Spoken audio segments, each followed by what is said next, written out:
네, 검찰이 민주당 이재명 대표에 대해 두 번째 구속영장을 청구했고 관련 소식 앞서 전해드렸습니다. 좀 더 자세히 알아보려고 합니다. 어떤 혐의로 청구됐고 또 쟁점은 무엇인지 이재명 대표 측 주장도 자세히 알아보겠습니다. 네, 그리고 이 대표는 현직 국회의원이죠. 그래서 회기 중 불체포 특권이 있는데요. 어떤 절차가 남아있고 또 언제쯤 표결이 이루어질지 김광삼 변호사와 함께 내용 짚어보겠습니다. 어서 오세요. 어서 오십시오. 안녕하세요. 지금 네. 방금 속보가 들어왔는데요. 네, 최강욱 의원 대법원에서 유죄 확정이 됐어요. 그러니까 네네. 조국 전 법무부 장관 아들에게 허위 인턴 증명서를 발급해 준 혐의를 받고 있었고요. 일단 1심과 2심에서는 유죄를 인정해서 징역 8개월에 집행유예 2년을 선고했는데 네. 대법원 전원 합의체도 그대로 그 집행유예를 확정을 한 거네요. 네, 그렇습니다. 예. 1심에서 이제 집행유예 2년, 징역 8월에 집행유예 2년. 예. 1심, 2심 다 그렇게 나왔죠. 그런데 이제 대법원에서 이제 문제가 됐던 것은요. 예. 지금 원래 그 최강욱 의원이 문제가 되고 있는 허위 인턴십 네. 이 확인서 자체는 조 전 장관의 집에 있는 PC에서 나온 거예요. 예. 근데 조 전 장관의 PC가 어떻게 됐냐면 이 PC가 정경심 교수가 김경록 자산관리인에게 줬고 예. 그 자산관리인이 이 PC를 검찰에 임의로 제출한 거예요. 네, 네. 그래서 검찰에서 임의 제출한 PC를 확인해 보니까 그 안에 이제 최강욱 의원의 이제 전 의원이죠. 네. 최강욱 전 의원의 허위 인턴십 증명서가 있는 거예요. 예. 그래서 이걸 이제 압수를 한 거죠. 예. 예. 근데 최강욱 의원이 1심에서는 이 주장을 안 했다가 2심에서는 이 PC 자체는 정경심 교수 측 아니냐. 예. 그러면 이거 자체를 압수할 때는 정경심 교수로부터 네네. 어떤 포렌식 같은 걸 때 참여를 받아야 한다. 이게 안 받았기 때문에 이것은 유법한 증거다. 그렇게 주장을 했던 거예요. 그래서 예. 근데 원래 이제 지금 이전 대법원 판결에서는 이미 거기에 대해서 판단이 있었거든요. 예. 정경심 교수 재판에 있어서는 유법 증거가 아니다고 판단이 있었어요. 이미. 예, 예. 그런데 아마 지금 최강욱 의원과 관련된 재판을 하다 보니까 일부 대법관이 예. 이것은 유법성이 있다고 또 주장을 한 거예요. 아. 그러니까 거기서 결정을 못 내렸어요. 예. 그러면 사실은 전에는 유법하지 않다는 대법원 판결이 있었기 때문에 이걸 뒤집으려면 전원 합의체로 올려야 돼요. 대법원 판사 그렇군요. 모두가 참여하는 예, 그런 예. 재판. 그래서 이제 거기에서 오늘 결정이 나왔는데 역시 유법하지 않다. 아. 그래서 이제 위법 증거는 아니다. 최 의원의 최 전 의원의 유죄가 이제 확정이 된 거죠. 예, 예. 그렇습니다. 이 조국 전 장관 아들이죠. 아들이 법무법인 인턴 활동을 했다는 증명서를 허위로 발급해서 대학원 입학 담당자들의 업무를 방해한 혐의였습니다. 네. 바로 그러면 의원직이 상실되는 겁니까? 그렇죠. 대법원에서 확정이 되면 이제 판결은 완전하게 이제 확정이 되는 거예요. 그리고 예. 확정과 동시에 네. 금고 이상의 형을 받으면 국회의원은 의원직을 상실을 하거든요. 예, 예. 그래서 그 동시에 거기서 선고와 동시에 이제 의원직이 상실되는 거죠. 예, 알겠습니다. 최강욱 전 의원 관련 속보 전해드렸고요.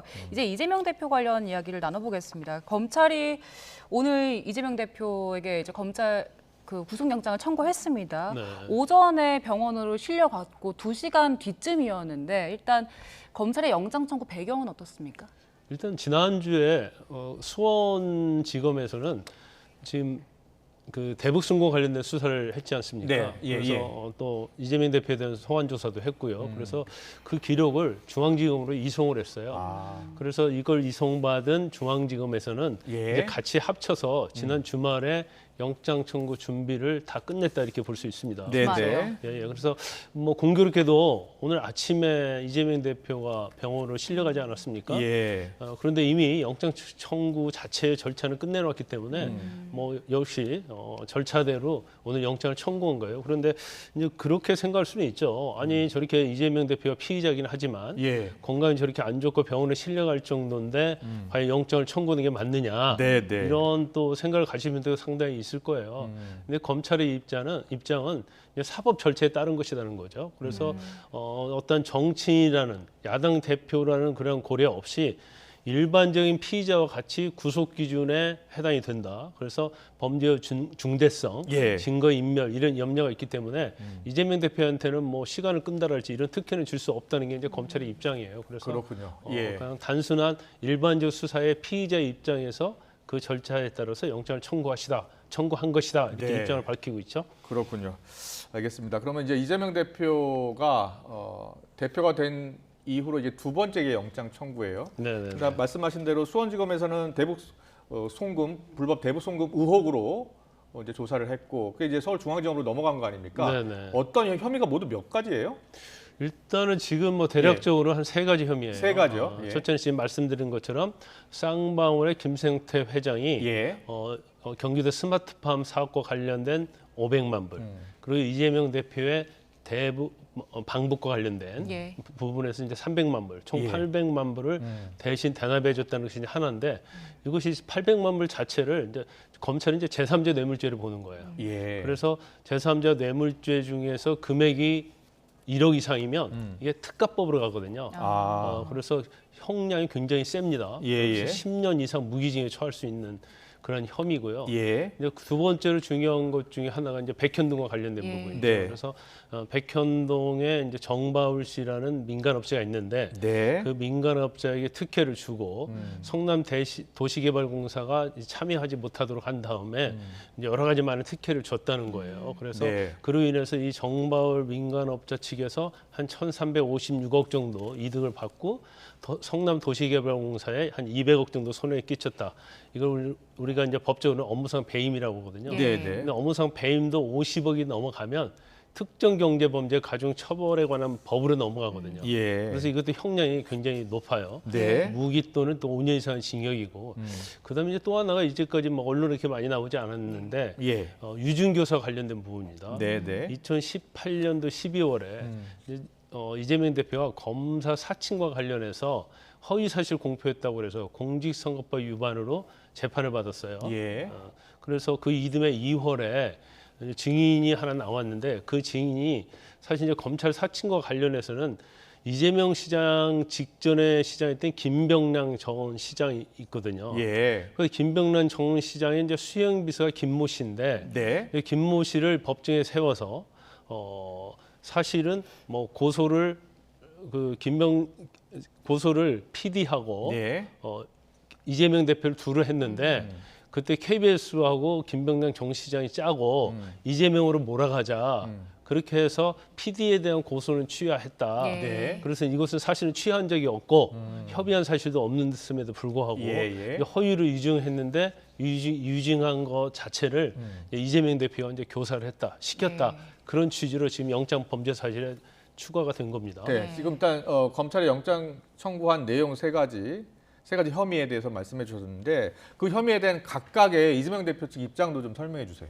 이재명 대표 일단 뭐 대북선거 관련해서는 예. 뭐 김성태 전 회장의 단독적인 행동이다. 아. 만약에 정말 800만 불이나 줬다고 한다면 예, 예. 우리 인증샷 정도는 하나 찍어야 하는 거 아니냐. 그리고 쌍방울 자체에서 자신들의 사업을 위해서 이 대북송금을 한 것인지 예. 본인과 전혀 무관하다. 아. 그리고 김성태 전 회장이랄지 그 측근의 진술 자체는 검찰의 회유와 압박에 의해서 한 것이지. 예, 예. 사실은 이건 진실과 다르다. 이제 그런 얘기를 하고 있고요. 네. 검찰에서는 지금 그 쌍방울 대북 송금 의혹과 관련해서 뭐 구체적인 증거를 확보한 게 어떤 게 있습니까? 일단 뭐 언론은 이제 보도밖에 우리가 언론 보도를 보고 알 수밖에 없는 예, 예. 거예요. 그래서 이제 제일 중요한 것은 김성태 전 회장이고요. 진술. 그다음에 김성태 전 회장의 측근들, 네. 부회장이랄지 그런 사람들 진술. 그다음에 이제 아태기업과 관련된 이제 안부수 회장이라고 있어요. 예, 예. 그래서 이제 경기도 같이 협업해서 대북 사업을 좀 했던 그런 사람인데, 예. 이 안부수 회장의 어떤 진술들, 그리고 경기도 공무원들 관련된 공무원들이 진술이 있다고 보이고요. 그런데 이화영 전 부지사가 대북송금 입장 놓고서 번복을 했었잖아요. 이 대표가 전혀 몰랐다 이렇게요. 그렇죠. 처음에는 이 대표가 몰랐다고 했다가 예. 보고했다고 했다가 다시 모르는. 보고한 적 예. 없다 이렇게 바뀌었잖아요. 예. 그래서 근데 이제 검찰 입장에서는 이화영 전 부지사가 워낙 말을 많이 바꾸고 모든 범행을 부인하기 때문에 예. 이 이화영 전 부지사의 말에 의존하려고 하지는 않았을 거예요. 왜냐하면 의존했다가 나중에 번복을 해버리면 뭐 영장이랄지 재판에서 엄청난 영향을 미치기 때문에. 그래서 이제 아까 말씀드리다 말았는데 이러한 진술들하고 예. 그다음에 경기도 내에 결제한 문건이 있습니다. 예. 이재명 지사는 이제 자기가 모르는 문건이다 그렇게 얘기를 하고 있고, 예. 전자결제도 클릭만 한 번 했을 뿐이다 이렇게 주장을 하고 있고요. 네. 그다음에 이제 국정원 문건이 있죠. 그러니까 방북과 관련돼서 국정원에 보고된 문건, 네. 그다음에 또 경기도 내부의 문건, 그런 것들이 이제 여러 가지 문건이 있기 때문에 검찰에서는 특히 이제 대북 송금과 관련해서는 예. 굉장히 자신을 있어 하는 것 같은 그런 표정입니다. 네. 그러면요, 그 800만 달러 이 돈의 성격을 두고는 지금 김성태 전 회장이랑 이재명 대표 측이랑 어떻게 진술하고 있습니까? 완전 다르게 진술하고 있는 거죠. 그러니까 이재명 대표는 이거는 쌍방울의 사업을 위해서 800만 불 준 것이다. 예. 더군다나 이제 100억 달러면 엄청 큰 돈 아닙니까? 이게 100억 달러, 100억 원이죠. 예. 800만 불이니까 예. 100억 원이나 돈을 주는데 왜 나하고 접촉도 없었느냐. 그런 취지로 주장을 하고 있고요. 쌍방울이랄지 이제 검찰 조사 내용은 이런 거예요. 특히 이제 800만 달러는 경기도와 관련된 이제 스마트팜 사업과 관련된 거거든요. 예. 근데 그 당시에 이제 대북 제재가 있었어요. 아. 근데 경기도에서 스마트팜으로 500만 달러를 줄 수 없으니까 예. 김성태 전 회장이 주고 그다음에 김성태 회장이 어떤 부정한 청탁을 했냐면 네. 대북 사업에 관련 독점권을 줘라. 그리고 각종 기금을 참여하게 해달라.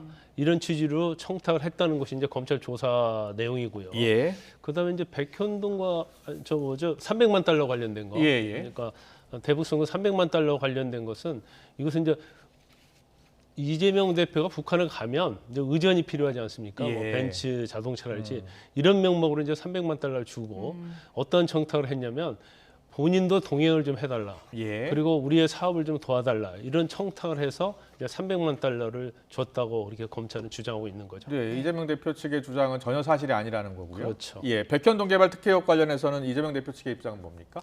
백현도 인허가 관련해서는 뭐 구체적으로는 이제 본인이 전혀 개입한 바 없다는 거죠. 아, 그리고 특히 이제 식품 연구원 부지를 이제 상향을 해준 거잖아요. 예, 용도 변경이요? 그렇죠. 용도 예. 변경. 용도 변경을 뭐 4단계로 상향을 해줬는데 네. 이거 자체는 뭐 국토부에서 요구했고 박근혜 전 대통령이 요구해서 아. 해준 것이지 예, 예. 우리가 뭐 독단적으로 해준 것이 아니다. 이제 그런 취지를 주장을 하고 있어요. 예, 근데 예. 그거 이외에도 과연 임대 아파트 비율을 왜 낮춰줬느냐랄지 네. 기부 체납이 좀 중간에 변경이 됐거든요. 예. 네. 이런 부분에 대해서는 뭐 언론 보도에서 나오지 않기 때문에 이재명 대표가 어떤 입장인지는 뭐 그게 자세하게 알려져 있지는 않습니다. 예. 이제 체포동의안 넘어오면 국회에서 표결을 할 텐데 앞으로 어떤 절차 남아 있습니까? 일단 오늘 이제 영장을 청구했잖아요. 예. 그럼 이제 서울중앙지법 법원에서 예. 이제 그 다시 중앙지법에 체포 동의안 요구서를 보냅니다. 네. 그럼 이게 대검을 갔다가 또 법무부 법무부로 정으로 가고요. 가죠. 그 대통령의 재가를 거치면 예. 다시 국회로 송부를 합니다. 네. 국회 송부가 되면 첫 본회의 때 음. 아마 애견되기는 지금 한 20일 본회의. 예. 원래 이제 오늘 영장을 빨리 청구해서 오늘 본회의 때 보고된 게 아니냐 네, 그런 네. 이야기가 있었는데 오늘 청구했으니까 이제 그건 불가능해지죠. 그래서 21일 본회의가 있을 가능성이 크고 예. 그다음에 이제 그다음 보고가 되는 거죠. 네. 그럼 본회의 보고가 되면 24시간에서 72시간 내에 표결을 하도록 돼 있어요. 예. 네. 그러면 이제 가장 유력한 안이 뭐 25일이지 않느냐. 이건 좀 약간 유동성이 좀 있습니다만은 예, 예. 그렇게 예측해 볼 수가 있습니다. 그렇군요. 예. 자, 그러면 체포동의안이 넘어와서 이제 표결을 해서 부결이 된다면은 이건 영장이 자동 기각되는 거죠? 그렇죠. 부결이 예. 돼버리면 영장 심사의 요건이, 그러니까 국회의원에 대한 국회의원은 불체포 특권을 가지고 있잖아요. 예, 예. 그러니까 영장 심사 요건이 국회에서 체포 동의안이 가결이 돼야만이 영장 심사를 할 수 있는 거예요. 예, 예. 그런데 영장 심사 요건이 아예 없어지는 거죠. 예. 만약 예. 부결이 되면 그러면 뭐 영장 자체는 뭐 청구 자체가 아무 의미가 없는 것이 되고요. 예. 만약에 이제 가결이 되면 네. 이제 법원에서 영장 심사 일자를 잡아서 출석하도록 하는 거고요. 네. 그래서 이제 거기에서 법원에서 영장 발부 여부를 결정하는 거죠. 네, 이제 법원에서 발부 기각 두 가지 중에 하나의 결정을 할 텐데 지금 이재명 대표가 19일째 단식을 해왔고 오늘 병원에 실려간 상태에서 영장이 이제 청구가 들어간 거잖아요. 네네. 이것도 영향을 좀 미칠까요? 일단 이제 그 전제는 이제 체포 동의안이 가결되냐 아, 부결되느냐 예. 이건 굉장히 정치적 사안이지 않습니까? 네, 예. 그래서 뭐 많은 전문가들은 부결될 가능성이 크다 아. 이렇게 많이 보고 국회에서요? 있는데 예. 그러면 이제 법원에 영장 심사를 갈 이유가 없겠죠. 예, 예. 근데 이제 만에 하나라도 가결이 된다고 한다면 예. 이제 방금 건강 상태에 대해서 예. 질문 주셨잖아요.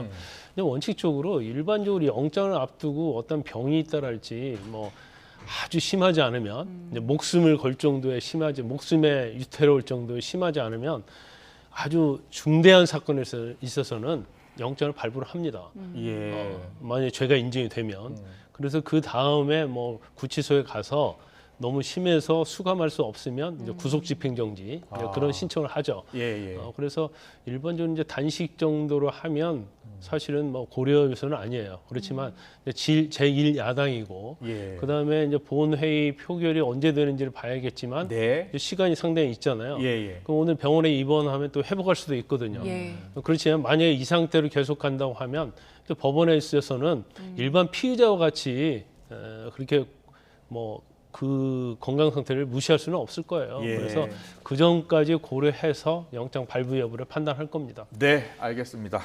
이재명 대표에 대한 구속영장 청구, 구체적인 혐의 내용, 그리고 이재명 대표 측의 입장, 전망까지 들어봤습니다. 김광삼 변호사와 함께했습니다. 잘 들었습니다. 고맙습니다.